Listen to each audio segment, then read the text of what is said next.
Welcome everybody to the Auto Dealer Target Roundtable. Our special guest this evening is Jesse Biter. Jesse is well known in the auto industry, best known for his role in Homenet. Homenet, if you're not familiar, is the company that's responsible for over 90% of the dealership's inventories being fed out across the entire internet. Jesse, is it higher than 90%, or is that? Well, it just depends. When I was there last, I should say, about a year ago, Homenet had their hands on every single vehicle at one point or another. Not responsible for every vehicle on every site, but certainly made a big dent in every vehicle being on, somewhere on the web. Perfect. Well, we're very glad to have you, and we'll talk more. But quickly, I want to introduce everybody that's in the room tonight, starting over on my far left, Eric Rice. Welcome to the Auto Dealer Target Roundtable. And then again, Jesse Biter right next to you there. I'm John Miller, your host for a second while we get Tom restarted. Manny Luna, becoming a standard here in the Auto Dealer Target Roundtable. Always glad to have you. Welcome, Manny. Jay Chang with Rapid Fire Auto. Welcome back. Another standard here in the Auto Dealer Target Roundtable. And the first thing I want to do, now that the introductions are out of the way, is turn it over to you, Jesse. There should be a lot of people tuning in tonight. I'm excited about viewership on this particular one because you got a lot of buzz going right now around a new company you got starting up. I guess you just couldn't stay away from the car business. Is that about right? No, it's funny. It's in my blood. And I laugh because when I went to NADA after selling Homenet, everyone said to me, "Why are you here?" And I didn't have a good answer. I said, "I have to come. It's NADA. Once you're in it, you're in it. You can't get out of the business." And I love it to death.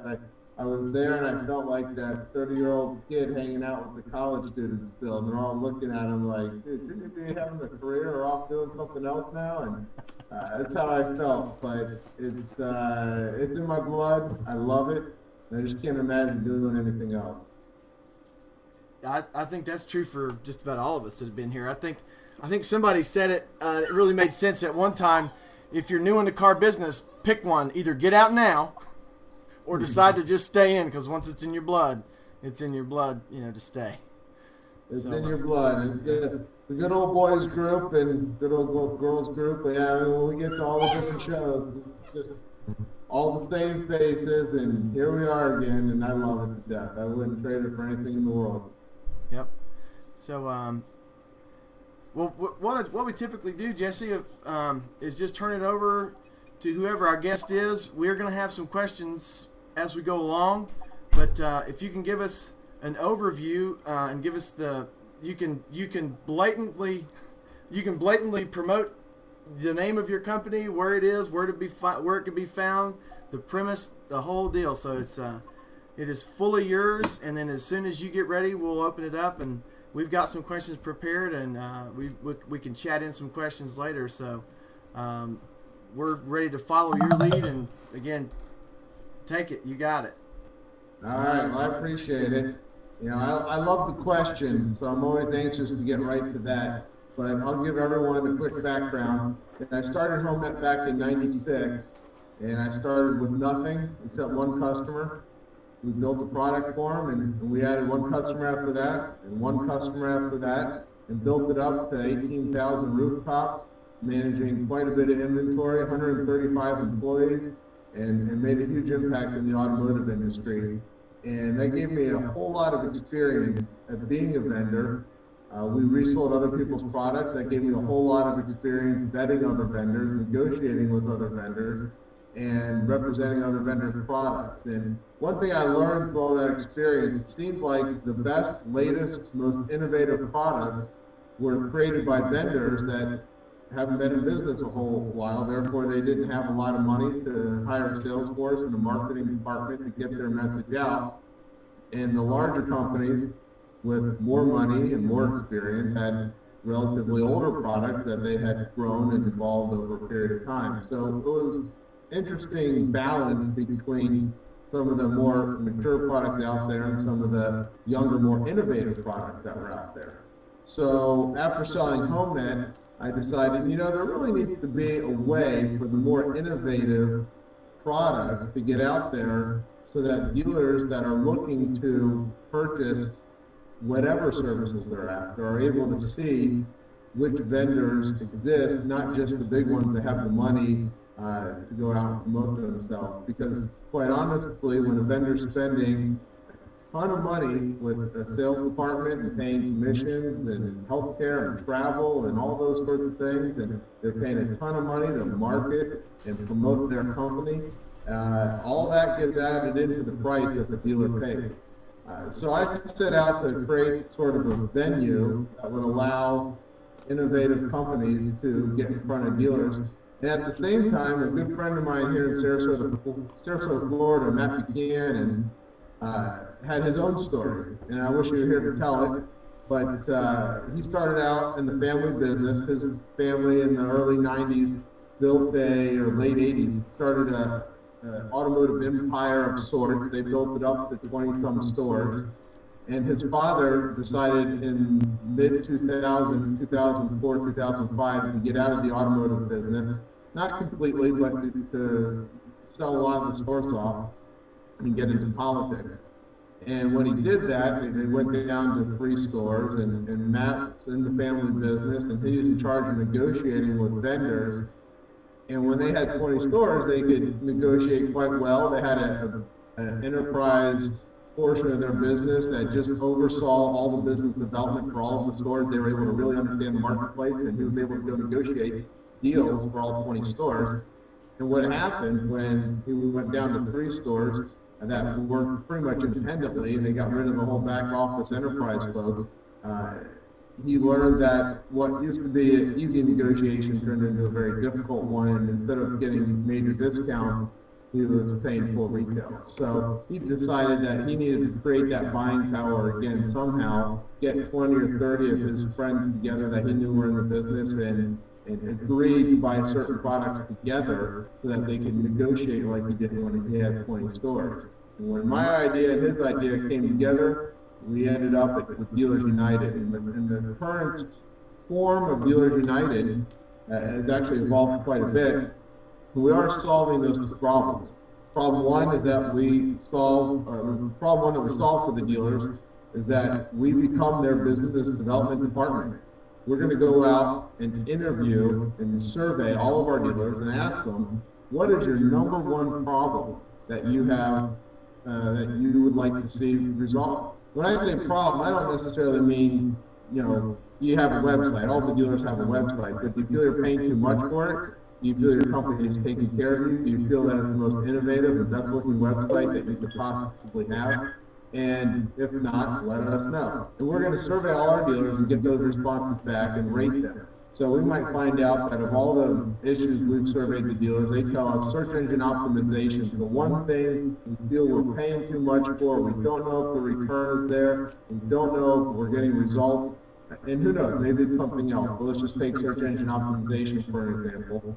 We'll put that at the top of our list.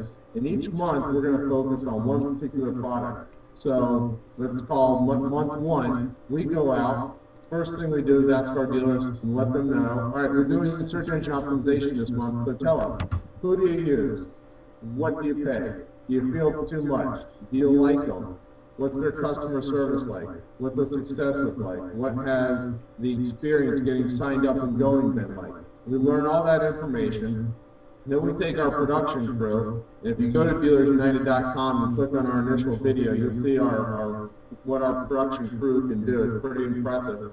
We're going to create an episode each month, 15 to 30-minute episode, where just picture the Travel Channel, where we fly to Vermont. We say, here we are, and I don't want to mention vendor names, but let's just say vendor A. Here we are, vendor A, and we're talking with Mike, the product manager. Mike, tell us why your search engine optimization services are the best.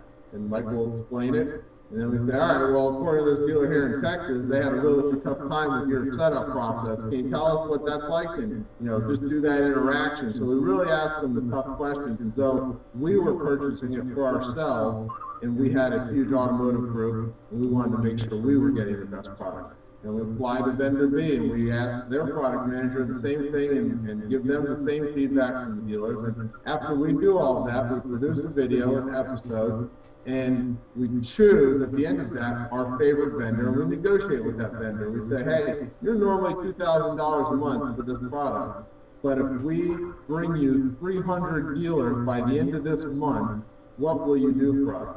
And they'll say, they'll give us their best price, and on top of that, they'll guarantee that their best price is not only the lowest price they've ever given, but a percentage lower than that. So we're going to make sure that our dealers, because we're representing the dealer, we're going to make sure that our dealers are getting the best price for the best product. And not only are we going to negotiate the best price, but we're going to negotiate the best terms and conditions. As a single point dealer, you might get, you might be paying full retail for a product, but on top of that, you're signing a 3-year deal or even a 1-year deal, and there's no SLA, a service level agreement. We're going to make sure that every vendor has an SLA so that when they go down for a day, you get an appropriate credit. We're going to make sure that instead of a 3-year deal, it's only a 1-year deal or a month-to-month deal. And the process was going like that. We're really working for the dealers, much the way a travel agent works for their customers. They don't necessarily worry that they're getting paid the most or that, this, that, or the other things going on. They're worried that their customers have a fantastic vacation so that they come back every month or every time they're ready to go on vacation and work with them. And that's what we're doing for our dealers. Because quite honestly, this won't work if we just have one sale here or one sale there. The only way this is going to work is for the dealers to unite and to trust that we're going to go out and represent them and make sure that they're getting the best product from the best vendor at the best price. And that's what Dealers United is all about. That's I'm afraid to speak. Am I here? You're there. Okay. Google doesn't like me tonight. I had to reboot everything. I don't know what was going on there, but I'm not sure what all I missed because I couldn't get the live stream either. So.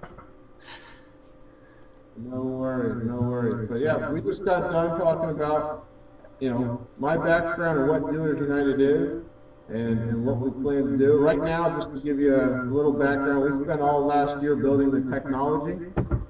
We did our soft launch in October, and that was pretty much just friends and family that we mentioned it to, people I know in the business, people Matt knows in the business, to get their feedback. We use that feedback to enhance the experience.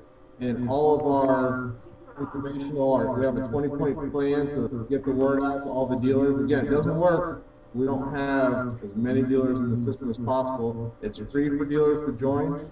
They just come in and sign up. There's zero commitment other than receiving emails from us that just let them know what we're doing in the videos that we produce once a month. So right now we're building a dealer base. We launch our first product March 1st. And people go, well, what's the first product? And we say, we don't know, because we're going to ask the dealers in early January what they want us to focus on. So we're telling dealers, get in now, so when you get that survey in early January, you'll have some input as to where we're going to spend our time and effort to go out and do that research for you.